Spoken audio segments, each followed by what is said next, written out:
Vamos a um texto, Evangelho segundo escreveu São Marcos, capítulo de número 16. Nós vamos ler do verso 1 ao verso de número 8. Diz assim: a ressurreição, e passado o sábado, Maria Madalena, Salomé e Maria, mãe de Tiago, compraram aromas para irem ungí-lo. E no primeiro dia da semana, foram ao sepulcro, de manhã cedo ao nascer do sol, e diziam uma às outras: quem nos revolverá a pedra da porta do sepulcro? E olhando, viram de longe que a pedra já tinha sido revolvida, e era ela muito grande. E entrando no sepulcro, viram um jovem assentado à direita, vestido de uma roupa comprida e branca, e ficaram espantadas. Porém, ele disse-lhes: não vos assusteis, buscai a Jesus, o Nazareno, que foi crucificado. Ele já ressuscitou, não está aqui. Eis o lugar aonde o puseram. Mas ide e dizei aos seus discípulos e a Pedro que ele vai adiante de vós para a Galileia. Ali o vereis, como ele vos disse. E saindo elas apressadamente, fugiram do sepulcro, porque estavam possuídas de temor e assombro, e nada diziam a ninguém, porque temiam. Amém. Tome assento, irmãos. Irmãos, eu quero trazer nessa manhã um texto, um sermão textual. E eu peço permissão aos irmãos para retornar um pouquinho para nós chegarmos aqui aonde nós lemos. A Bíblia vai dizer que Jesus nasceu e o nascimento foi glorioso, que o texto diz que o céu se abre, um coral de anjo desce e eles louvam o hino, e o hino é mais ou menos assim: glória a Deus nas alturas, porque hoje na cidade de Davi nasceu o Salvador do mundo. Ele entra no anonimato e agora com 12 anos ele aparece no templo, assentado sobre os pés dos doutores, mas não para aprender. O texto vai dizer que as suas palavras maravilhavam os doutores que o ouviam. Diferente de Paulo, que quando adolescente sentou no pé de doutor para se tornar doutor, aprendendo com o doutor. Jesus, adolescente, sentou no pé do doutor para ensinar doutor, porque Jesus é Jesus e não tem para ninguém. O texto diz que ele entra no anonimato novamente, agora ele aparece com 30 anos diante de João Batista na beira do Jordão para ser batizado. O texto diz que depois que ele é batizado, ele é levado ao deserto para ser tentado. O intervalo de 40 dias, mas pela palavra, a Bíblia diz que ele vence a tentação. E agora ele volta para escolher 12 homens para trabalhar com ele no ministério. E o ministério de Jesus vai durar de 3 anos a 3 anos e meio. No final do seu ministério, o texto diz que ele começa a acalentar o coração dos discípulos, dizendo: eu vou para Jerusalém. Chegando lá eu vou ser preso, vão me julgar, vão me condenar, vão me bater, vão me coroar, vão me matar. Mas ninguém tira a minha vida porque quer. Sou eu que dou a minha vida por amor a vós. Eu penso que Jesus começou a falar com os discípulos de forma antecipada, para os discípulos não pensarem que Jesus foi pego de surpresa. Para imaginar Jesus indo para Jerusalém, não avisando nada e chegando lá sendo preso, muito embora ele já vinha falando, e os discípulos, quem sabe, poderiam pensar: puxa vida, hein, se o Nazareno soubesse, não tinha ido para Jerusalém. Mas Jesus estava dizendo: não, eu estou indo lá para isso, até porque eu vim para isso. E o texto diz que ele chega em Jerusalém. A Bíblia vai dizer que ele é preso, o texto diz que ele é açoitado, o texto diz que ele é crucificado, coroado com coroa de espinho. A Bíblia vai dizer que ele é sepultado. E nós vemos aqui nesse resumo das crianças nessa manhã que passa o primeiro dia, passa o segundo dia, mas no terceiro dia, o domingo chegou, a Bíblia diz que ele ressuscitou. Aí eu vou repetir, irmãos, eu não quero te motivar a dar glória, né? Só forçado não, até porque só dá glória quem tem glória para dar. Mas essa palavra merece um glória pentecostal. Jesus ressuscitou. Sabe por que essa palavra merece um glória, irmãos? Porque com todo respeito, se os kardecistas foram no túmulo de Allan Kardec, vai ver escrito: aqui jaz Allan Kardec, descansa em paz. Se os budistas forem no túmulo de Buda, vão ver: aqui jaz Buda, descansa em paz. Se os mormons forem no túmulo de José do Smith, vai ver escrito: aqui jaz José do Smith, descansa em paz. Mas se você for no túmulo de Jesus, é literalmente para passear. Eu estive lá 2 vezes e vi escrito na boca da entrada: ele não está mais aqui, ele já ressuscitou. Você pode dar outro glória melhor do que esse, irmão? Nós somos o único povo da terra que celebramos a morte daquele que vive. Você entende isso? Se tentar não vai conseguir, porque isso é coisa de crente, irmãos. Celebramos aquele que vive, e ele vai dizer: eu estarei convosco todos os dias até a consumação do século. Tem uma notícia calorosa para crente aqui: Deus está conosco nesta manhã. Por quê, pastor? Porque ele ressuscitou. Agora presta atenção, o Senhor, quando ele veio aqui, irmãos, ele veio com propósitos. Diga comigo: propósitos. Porque se a gente sair de casa e vir na igreja só por vir na igreja, com todo respeito, eu quero crer que seria uma perca de tempo.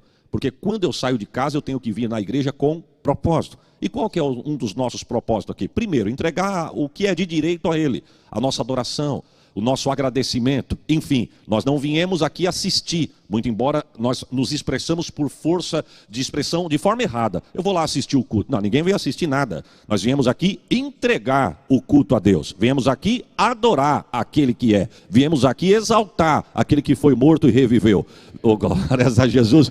E nós viemos aqui com estes propósitos. O Senhor, quando Ele veio aqui, Ele também veio com um propósito. Só para os irmãos entenderem minha linha de raciocínio. Ele veio dar ponto final na dispensação da lei e inaugurar a da graça. Ele veio fechar o seio de Abraão e inaugurar o paraíso. Porque aquele contato do rico e do Lázaro, pegue depois a parábola para você entender na sua casa, estava incomodando. O Senhor disse, quando eu for lá, um dos propósitos é esse. Eu vou fechar o seio de Abraão e inaugurar o paraíso. Eu vou acabar com esse contato. Um dos propósitos que o Senhor veio aqui foi vencer o inferno. Foi vencer a morte. Oh, glória, é gostoso pregar para a igreja inteligente, né, irmãos? A gente fala e não precisa de muito não, o povo já corresponde. Ele veio vencer a morte, veio vencer o diabo, ele veio vencer o inferno. Deixa eu só falar da morte, que nós estamos falando da ressurreição. Deixa eu falar da morte. Se Jesus não tivesse ressuscitado, irmão, era em vão eu sair lá do Brasil, atravessar tudo isso para chegar aqui para cultuá-lo. Se Jesus não tivesse ressuscitado, seria em vão os nossos irmãos que prepararam tudo isso. E chegou nos meus ouvidos que teve muitos deles aqui que saíram de madrugada trabalhando para que isso acontecesse. Seria em vão. Se Jesus não tivesse ressuscitado, foi em vão o dia que eu e você descemos as águas do batismo. Se Jesus não tivesse ressuscitado, é em vão eu vim na igreja, sair de casa, deixar o conforto do meu lar e chegar na igreja para adorar um morto. Se Jesus não tivesse ressuscitado, é em vão todas as vezes que nós nos reunimos para participar do corpo e do sangue do Senhor. Por quê, pastor? Porque ele só seria mais um morto adorado. Mas o nosso Jesus não. Ele morreu, mas ele ressuscitou para a glória de Deus. Eu disse ontem, vou repetir, porque é a palavra de Deus. Aí você vai entender quando Paulo vai dizer, aonde está a morte, a tua vitória? E aonde está, ó inferno, os teus aguilhões? Tem uma frasezinha, um ditadozinho lá em São Paulo, enfim, umas palavras que dizem assim, dizem que a pedra é forte, veio o ferro, quebrou a pedra e o ferro ficou forte. Já ouviu isso? Dizem que o fogo é forte, veio a água, apagou o fogo e a água ficou forte, o sol veio, secou a água, o sol ficou forte, a nuvem veio, tampou o sol, a nuvem ficou forte, o vento veio, soprou a nuvem, o vento ficou forte, a montanha veio, parou o vento, a montanha ficou forte, o homem veio, aplanou a montanha, o homem ficou forte, veio a morte, passou a foice no homem, levou o homem, a morte ficou forte, mas aí veio Jesus, irmão. Vou falar uma palavra aqui que meu português é fraco, mas eu vou falar porque vai alegrar. Aí é para quem pode, e aí eu quero ver quem é que chora mais aí. Quando Jesus ele veio, e a Bíblia vai dizer que no terceiro dia, o anjo desce do céu como um raio.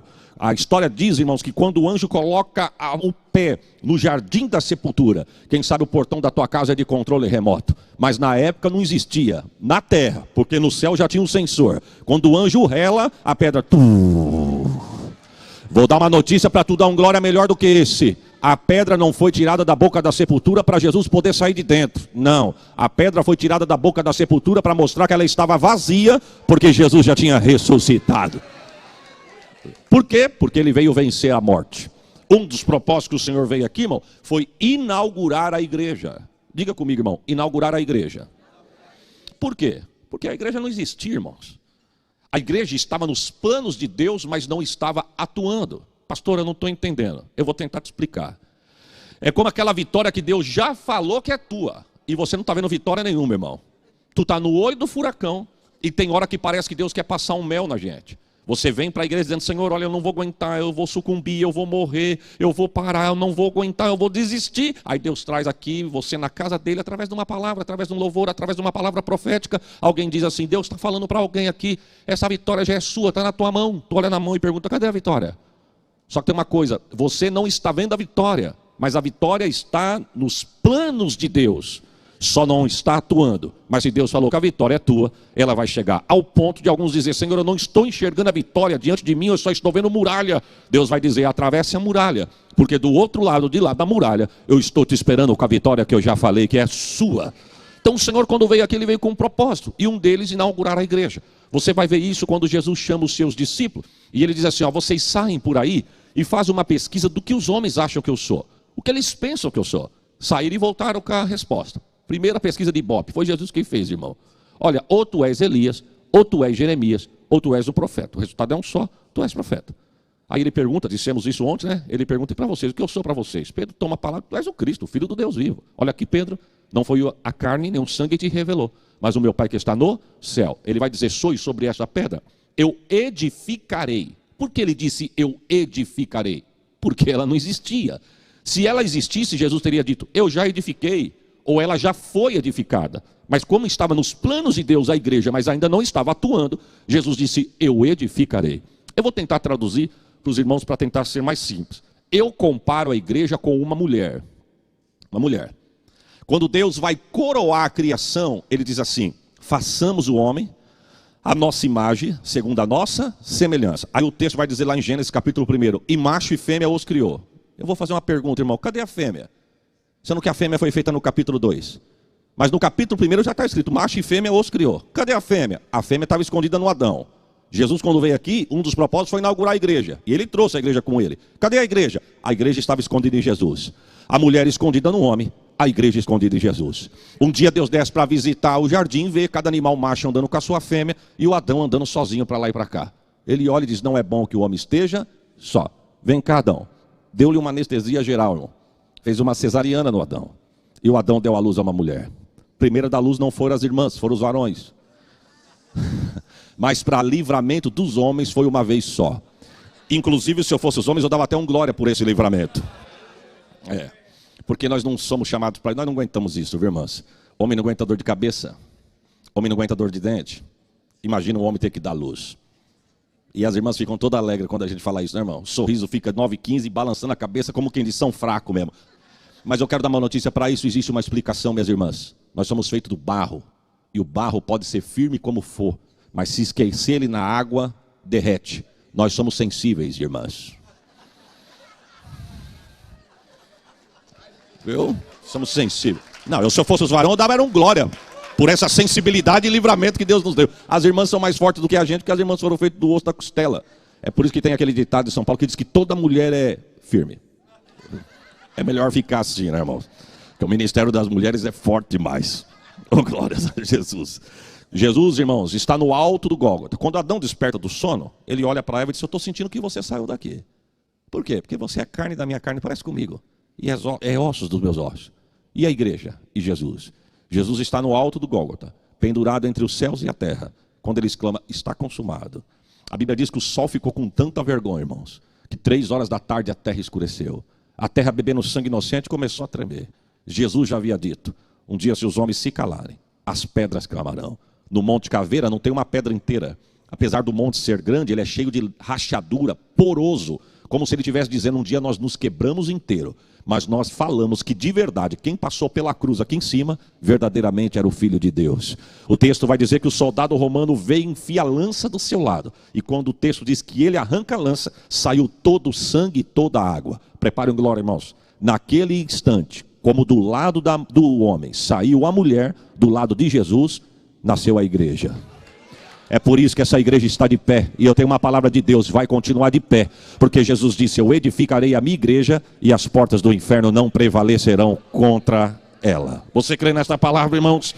Então, voltando aqui para o texto, ele veio com um propósito. E o texto vai dizer, irmãos, que quando nós chegamos no episódio deste texto, nós vamos ver um Cristo ressurreto, exaltado, glorificado, vencedor. Se bem que dizer que Cristo está vencedor é força de expressão, porque quando eu falo de estar, eu posso levar alguns a entender o momento. Ou seja, está, mas não sei se estará ou se esteve. E Jesus não é de talvez, Jesus ele é. Então ele não foi, porque quem foi, já foi e não é mais. E então ele não foi, ele é. E ele não será, porque quem será não é, ainda vai ser. E ele não vai ser, ele é. Eu me alegro, eu sinto como um vulcão aqui dentro. Eu estou numa alegria aqui, irmãos. Sinto Deus nesta manhã, nesta casa. E quando a gente vai pegar esse texto, nós chegamos na narração desse episódio e nós vamos ver que cada evangelista, ele vai narrar esse texto com uma visão diferente. Porém o foco é o mesmo, é a ressurreição. Por exemplo, se nós formos lá no capítulo 28 do Evangelho segundo escreveu São Mateus, ele vai dizer mais ou menos, na visão dele, como é que foi o varão que desceu na hora da ressurreição. O texto vai dizer em Mateus que ele tinha um aspecto de relâmpago, veste brancas como as neves. Dá para entender isso, irmão? Nem eu. Porque se nós sairmos de Mateus e for para Lucas, capítulo de número 24, nós vamos ver que já não era mais um varão. Lucas vai descrever que eram 2 varões vestidos de vestes resplandecentes. Se nós sairmos do livro de Lucas e formos para João, nós vamos ver que a narração já é diferente. Não vai nem falar que tinha anjo, ou como que era o anjo, mas vai narrar um fato fantástico. A Bíblia diz que Maria Madalena resolve ir na sepultura de Jesus no domingo pela manhã. E o texto diz que quando ela chega na boca da sepultura, ela vê que o negócio está diferente. Diferente. Diga comigo, irmãos, diferente. Porque o assunto de Deus é diferente. Amém? A história diz que quando ela chega, ela vê o lenço onde a cabeça de Jesus foi envolta, estava do lado de fora, jogado num canto. Quando ela entra dentro da sepultura de Jesus, essa experiência é fantástica, irmãos. Para mim, todo crente tinha que pisar naquele lugar. A experiência é fantástica. Quando aquela mulher entra dentro da sepultura de Jesus, do lado direito tinha uma pedra, e na cabeceira e na peseira daquela pedra, a pedra ao nível do chão. E na cabeceira e na peseira, 2 níveis mais alto. Quem é que era colocado o corpo no meio? O dono da sepultura. No caso seria José de Arimateia. A pedra mais alta na peseira e a outra na cabeceira seriam das pessoas mais importantes do dono da sepultura. Quando ela entra dentro da sepultura, um varão vestido de branco está sentado no canto olhando para ela. Mas ela não puxou o assunto com o varão, João vai dizer. O texto diz que ela não queria nada com o anjo. O assunto dela era achar Jesus. Mas como ela não falou com o anjo achou na liberdade de falar com ela. O anjo diz mais ou menos assim: ô irmã, a senhora está procurando quem? Eu estou procurando Jesus, o Nazareno, não sei onde colocaram. Disse, não está mais aqui não. Olha o lugar onde ele estava. E cadê ele? Ele ressuscitou. Tem tradução que vai dizer esse texto que ela fala, o anjo fala para ela: por que você procura dentre os mortos aquele que vive? Ide anunciai que ele vive. Irmãos, pode anunciar que ele vive. Ô glória, o texto diz que ela sai desembalada da carreira para falar a notícia. E quando ela encontra 2 discípulos. Eu estou falando dos episódios que aconteceram no capítulo 20 do Evangelho de João. O texto diz que ela encontra 2 discípulos e ela vai falar quem são. A Bíblia vai dizer que era Pedro e João. Quando ela encontra os discípulos, eles conversando, quem sabe aflito, porque Jesus havia sido morto, a morte já tinha sido decretada, viram ele sendo colocado na sepultura. Eu não sei qual que era o assunto dos 2, mas Maria Madalena chega dizendo assim: olha, Jesus ressuscitou. Quem sabe um deles pergunta: quem foi que falou isso para você? Acabamos de vir da sepultura e ele não está lá. Desculpa meu português raso. Tomei até um choque do moço que estava lá. Diz: por que eu procuro dentre os mortos aquele que vive? Mandou dizer que ele ressuscitou. O texto diz que deixaram ela falando e saíram correndo para a sepultura. Deixaram a irmã dando testemunho e foram ver o milagre de verdade. Só que tem uma coisa, quando ela corre, pega na tua casa para tu ler, Evangelho de João, capítulo de número 20. O texto vai dizer que quando eles correm para a sepultura, ela não ficou não, irmão. Ela veio atrás. Só que no meio da corrida, a Bíblia diz que um deles se destaca. E a Bíblia vai dizer quem é, aquele discípulo a quem Jesus amava, que era João. O texto diz que João correndo com Pedro, e de repente João olhou para Pedro e disse: Pedro, acelera aí, eu estou ansioso para chegar na sepultura, você está devagar. Pedro disse: eu não consigo te acompanhar. Há quem diga, irmãos, que João chegou primeiro na sepultura porque ele era o discípulo do amor, e quem ama chega primeiro. Mas não é verdade, irmãos. João chegou primeiro na sepultura porque ele correu mais do que Pedro. E ele só conseguiu correr mais do que Pedro porque ele era mais novo do que Pedro. E eu quero ver qual é o obreiro mais velho que vai pegar a meninada na corrida, irmãos. Só que tem uma coisa, melhor do que correr é saber chegar. E quando chegar, saber o que é para fazer. Porque o texto diz que Pedro ficou para trás e João foi na frente. Mas quando João chegou na boca da sepultura, que ele viu que a pedra não estava no lugar, tinha sido revolvida, ele achou melhor esperar João, ou Pedro. Ele falou: o negócio aqui está diferente mesmo. Você não vai entrar, irmão João? Não é melhor esperar Pedro chegar, né? Pega o texto, irmãos. Pega o texto quando chegar. Evangelho de João, capítulo 20. O texto diz que daqui a pouquinho quem chega? O velho Pedro. Porque a Bíblia vai dizer que a vitória não é para quem tem pressa, é para quem vai devagar. O que é teu, não precisa correr. Espera o tempo de Deus, que o que Ele falou Ele vai fazer. Ele é fiel com a sua palavra. Isso eu estou falando em todas as áreas. Vida de crente é diferente, meu irmão. O ímpio aí fora corre para alcançar. Você faz a tua parte e a parte de Deus Ele nunca vai deixar de fazer. O texto diz que Pedro chega depois e pergunta: e aí João, como é que está? Não sei o que, você não entrou para ver? Não, eu achei melhor você chegar, eu fiquei esperando. Quem sabe Pedro poderia ter perguntado para João: e correu para quê? Correu, e quando chegou lá na frente não sabia o que era para fazer. Meu irmão, melhor do que correr é darmos as mãos e andarmos junto. Porque aqui o mérito, se eu chegar primeiro, é dele. Se eu chegar por último, é dele. Por quê? Se eu chegar primeiro, eu já estou atrasado. E se eu chegar por último, eu também estou adiantado. Porque ele mesmo vai dizer: eu sou o último, mas eu também sou o primeiro. Então não adianta correr que eu já cheguei. E eu vou sair para trás. Por mais tarde que você saia, eu ainda chego por último. Porque eu sou o último, mas eu também sou o primeiro. Não adianta correr, meu irmão. Vitória e glória não são para mim nem para você. É para Ele, para a glória dEle. E louvado seja o nome dEle. Glória, porque tem pessoa, irmão, que quer fazer bastante.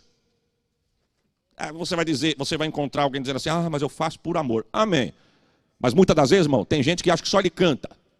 Aí Deus é tão tremendo que tem quem canta e toca. Aí tem gente que acha que só ele canta e toca. Aí Deus, para mostrar que ele tem guardado na manga, Deus tem quem canta, toca e prega. Aí tem gente que diz, quando o pastor me conhecer, ele vai ver. Eu canto, eu toco, eu prego. Deus tem quem canta, toca e prega e adora. Porque nem sempre que canta, toca e prega é adorador. Deus é espírito, importa que os que o adorem em espírito e em verdade, irmãos. Melhor do que correr é darmos as mãos e irmos junto. Viu? A Strong vai chegar onde Deus prometeu, porque Ele é fiel. Mas se você der as mãos, nós vamos chegar junto e o nome de Deus vai ser glorificado. Mas quando eu volto para o capítulo de número 16, e nós vamos ler esse texto, eu gosto da narrativa que vai dizer assim, e passado sábado. Bom, se passou o sábado, depois do sábado só pode ser domingo. Tanto é que se nós pegarmos no verso de número 2, vai dizer assim, e no primeiro dia da semana. Ou seja, é o domingo mesmo. O que a sexta é importante para os muçulmanos, o sábado é importante para os judeus, e o domingo é importante para os cristãos. Não, você não deu glória não, irmão. Primeiro dia da semana, Jesus ressuscitou. Primeiro dia da semana, Ele derramou o seu Santo Espírito no dia de Pentecoste. No primeiro dia de semana, a igreja passou a se reunir para a comunhão. No primeiro dia da semana, eles se reuniram para fazerem as suas ofertas. No primeiro dia da semana, João viu Jesus glorificado na ilha de Patmos. Hoje é o primeiro dia da semana e nós estamos reunidos adorando aquele que morreu, mas ressuscitou. E o texto vai dizer na parte B do verso 1, que estava Maria Madalena, Salomé e Maria, mãe de Tiago. Tem tradução que vai dizer, e elas estavam indo juntas, porque ninguém faz nada sozinho, irmão. Aqui tem uma lição. Ninguém faz nada sozinho. Jesus começou o ministério, mas quem preparou o caminho, ele teve que esperar João Batista preparar o caminho. Pedro foi discípulo de Jesus, mas foi André que apresentou Jesus a Pedro. Natanael recebeu aquela grande revelação, mas foi Filipe que levou Natanael até Jesus. Elias, quando ele achou que só tinha ele vai dizer, Senhor, Jezabel matou os teus profetas, só sobrou eu. Parece que vejo Deus dizendo assim, você não sabe de nada. Eu ainda tenho os 7.000 guardados, que não se dobraram a Baal. E detalhe, hein? Enquanto você está achando que só tem você, eu já tenho até um substituto para você. Porque aqui ninguém fica para semente, irmão. Lugar não é para sempre. O único que tem cadeira cativa e para sempre e eterna é o dono da obra. Eu já tenho um substituto para você. E quem que é? Eliseu. E aonde está? Ele está arando a terra com 12 juntas de bois. Vai lá e já unja ele que ele vai ser o seu substituto. E detalhe, são 12 juntas de bois, ele está na 12ª. Eu não vou nem pegar o da frente, eu vou pegar o do fundão, para mostrar para você que eu tenho em todo lugar. Porque o fundão ninguém quer, né, irmão? A turma do fundão sempre foi mal vista na escola, não é assim, irmão?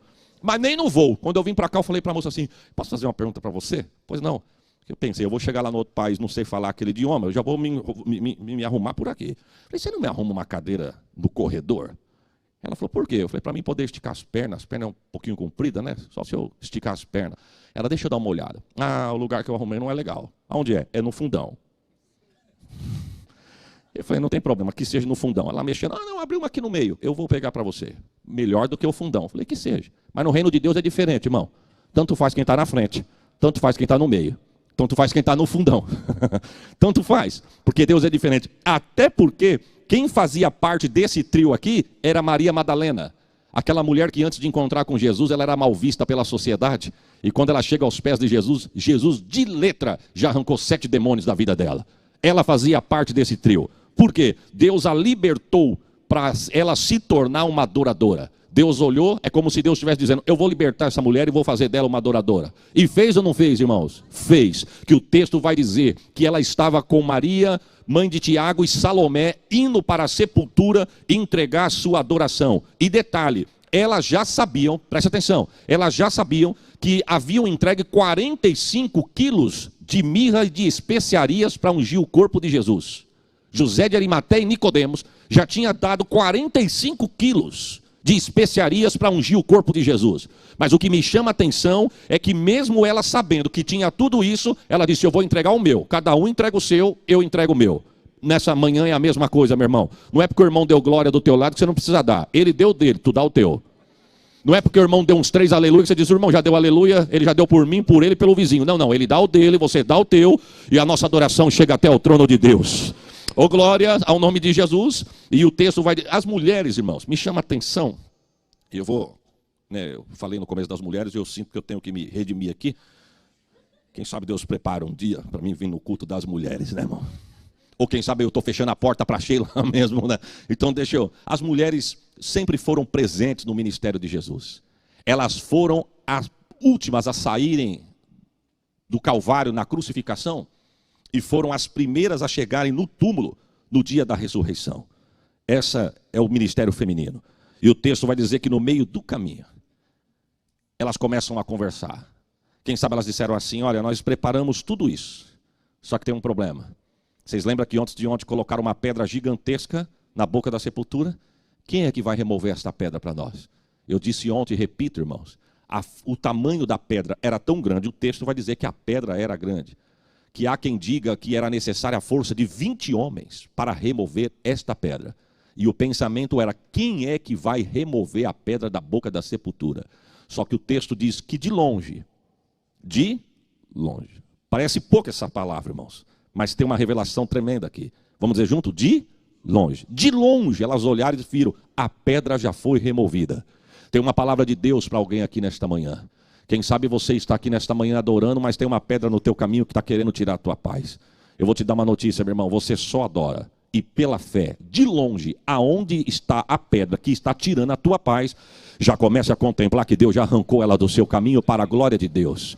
O texto diz que de longe a pedra já havia sido removida. E vai nos dizer a Bíblia, irmãos, que quando elas chegam dentro da sepultura, aí Marcos vai falar a narrativa deles.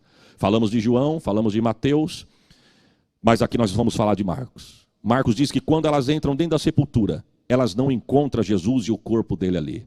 O anjo olha para elas e faz a mesma pergunta que os outros evangelistas descreveram. Por que você procura dentre os mortos aquele que já ressuscitou? Ide e dizei aos discípulos e a Pedro. Eu acho forte essa frase. Os outros 3 evangelistas não vão falar isso. Mas Marcos teve a preocupação de citar o nome de Pedro à parte. O anjo diz para elas assim, ide e fale para os discípulos ir para a Galileia como ele vos falou, que ele vai apresentar a eles lá, se apresentar a eles lá. E não é só os discípulos, diga a Pedro. Pedro também era discípulo, meu irmão. Por que o anjo não disse assim, diga para os discípulos irem para a Galileia? Mas ele teve a preocupação de dizer, digam para os discípulos e a Pedro. Mas ele também não é um discípulo, mas ele está precisando de um cuidado especial. Por quê? Ele está ferido. A alma está sangrando. Vocês não sabem, mas eu sei. Vocês não sabem, mas quem me enviou sabe. Irmãos, Deus é detalhista. Quem sabe quando elas chegassem perto dos discípulos, dissesse assim, olha, o varão disse para vocês, discípulos, irem para a Galileia, que Jesus vai apresentar você lá. Quem sabe o texto, ou João, melhor, Pedro poderia ter dito, então eu não vou. Por quê? Eu não sou digno de ser um discípulo dele. Mas Deus foi enfativo e mandar mensagem dizendo, diga para os discípulos irem, e Pedro também. Pedro estava com a alma ferida, meu irmão. Quando Pedro pensou que ele era intocável e ele era fiel ao extremo, ao ponto de ele dizer, Senhor, eu vou contigo até a morte. Jesus vai dizer a ele, você não sabe o que você está falando, Pedro. Antes que o galo cante, 3 vezes tu me negarás. Tu acha que você é muito, mas você não é nada, Pedro. O texto vai dizer que identificam ele. Você fala como ele, eu não sou dele, eu nem conheço ele. Você se veste como ele, eu não sou dele, eu não conheço ele. A 3ª vez, mas você é igualzinho a ele. O modo de andar, o modo de sentar, o modo de falar, o modo de se vestir. Ele vai dizer, eu nunca vi ele. O galo canta, irmãos. Ele olha para Jesus.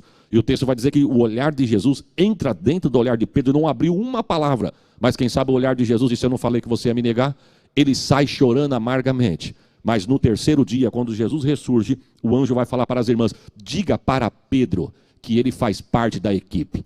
Eu não joguei ele fora. Eu não desprezo quem é meu. O cair é do homem, mas o levantar é de Deus. Quem sabe, às vezes o inimigo fica bombardeando a mente de alguns, dizendo: você não serve, Deus não te ama. Você vê que todo mundo tem vitória, todo mundo está alegre, e você não tem nada. Mas é uma mentira do diabo, meu irmão. Tu é importante, custou preço de sangue, ao ponto de você estar aqui nesta manhã. E quem sabe você diz: pastor, mas o problema não é nem comigo, mas com alguém da minha casa, da minha família. E eu tenho orado tanto, mas parece que a minha oração não tem sido escutada, ouvida, e não vai ser respondida. Tem uma notícia de Deus, estamos debaixo de uma promessa, e a promessa é: crê no Senhor Jesus Cristo e será salvo tu e a tua casa. Receba essa profecia. Eu estou profetizando na autoridade da palavra. A tua casa é do Senhor, teus filhos são do Senhor, a tua descendência é do Senhor. E eu profetizo: Deus não vai perder um, porque é do Senhor. Receba esta palavra nesta manhã. E o texto diz, para encerrar, irmãos, que elas saem correndo apressadamente, fugiram do sepulcro. Verso de número 8: estavam possuídas de grande temor e assombro, e nada diziam a ninguém, porque temiam. Mas o que me chama a atenção, e eu encerro aqui, é que quando eles entregam a notícia e eles vão até lá, aí a confirmação é essa: sempre vai ter um Tomé, irmãos, sempre. Mas o Tomé só existe por quê? Porque ele não participa das reuniões. Quem não trabalha dá trabalho. Irmãos, quem não trabalha dá trabalho. Jesus falou assim: mande eles ficarem reunidos, Maria, que quando eles menos esperavam, vou me apresentar a eles. Eles obedeceram e foram para a Galiléia, irmãos. Quem sabe falaram: só estamos aqui porque Maria disse, não achamos, a sepultura está diferente. Então nós dizemos: mas será que ele aparece? Aí a confirmação foi: e estando todos reunidos, com as portas e as janelas fechadas, Jesus entrou dando a paz do Senhor, irmão. Porque tem gente que passa e não dá nem a paz. Mas Jesus tinha a paz para dar. Jesus, não é aqui não, viu, irmãos? É lá. Jesus, quando entra, a paz do Senhor. Tem tradução que vai dizer: a paz seja convosco. Que cena, irmãos. O texto diz que daqui a pouquinho Jesus, e foi para onde, pastor? Boa pergunta, irmãos. A porta estava fechada, a janela também, mas ele era ressurreto. E o Cristo ressurreto não tem o corpo da digestão, mas da combustão, que é o corpo que nós teremos naquele dia. É por isso que ele come o peixe com os discípulos e atravessa a parede, e o peixe não fica grudado na parede. É forte isso. Os discípulos, quando olharam para ele sumiu. Foram falar para Tomé. E quando foram falar para Tomé, falaram: Tomé, Jesus ressuscitou. Eu não vi. Você não viu porque você não estava junto. Não participa da oração. Não participa do culto. Só vem no dia que acha. Quando houve um testemunho de: será que é tudo isso? Se participar, vai ver que é de verdade. Falaram para Tomé: se você tivesse com a gente como ele mandou, você teria visto. Ele falou: pois agora eu vou ficar. Eu quero ver se ele aparece. Irmão, na verdade, há quem diga que Tomé é o pai da incredulidade. Mas eu estou para dizer, irmãos, que tinha muita gente ali com vontade de perguntar se era ele mesmo. Só que como ele perguntou primeiro, sobrou para ele. Por isso que é bom às vezes ficar calado, viu, irmão? Porque a fama vai pegar e não é nem sempre você. Tanto é que quando Jesus apareceu, o texto vai dizer que ele olhou: é o Senhor mesmo, Senhor? Apalpe meu pulso, Tomé. Apalpe o meu lado. Apalpe o tornozelo. Está crendo? Agora eu estou crendo. Então receba. Não seja incrédulo, mas seja crente. O texto diz que ele fica nessas aparições por 40 dias. Ele cura Pedro. Ele encontra com Pedro lá na beira da praia. Ele cura Pedro. A outra vez que eu vim aqui eu falei sobre isso. Ele restaura o ministério de Pedro, que quem sabe Pedro para mim está acabado. Jesus diz: não acabou não, Pedro. No dia que eu te chamei, a minha chamada ela é válida para sempre. Eu te chamei e falei que você não seria mais pescador de peixe, mas seria pescador de homem. Você que está aqui querendo pescar peixe, Pedro, por isso que você nunca pescou mais nada, porque eu fechei essa porta para você. Acabou. Quando eu apresento, ninguém esconde, mas quando eu apresento, ninguém esconde, mas quando eu escondo, ninguém acha. Você sabia pescar peixe, hoje você não sabe mais, porque eu mudei teu ministério. Tu ainda é pescador, mas não de peixe, de homem. Porque peixe, Pedro, se pesca vivo para morrer. E eu estou te chamando para você pescar homem morto para dar vida. Oh, glórias a Jesus. E Atos, capítulo de número 1, verso de número 9, o texto vai dizer que Jesus está no Monte das Oliveiras, ressurreto, exaltado, glorificado, vencedor, voltando para o céu. E eu quero encerrar com a frase que eu vi aqui na peça dos irmãos. Quando ele some no meio das nuvens, o texto diz que os discípulos olhando, irmão, um anjo à direita, outro à esquerda, e falam para eles assim: por que vocês estão olhando para cima? O mesmo Jesus que ressurgiu dentre os mortos, oh glória, e que vocês viram subir, é o mesmo Jesus que um dia vai voltar.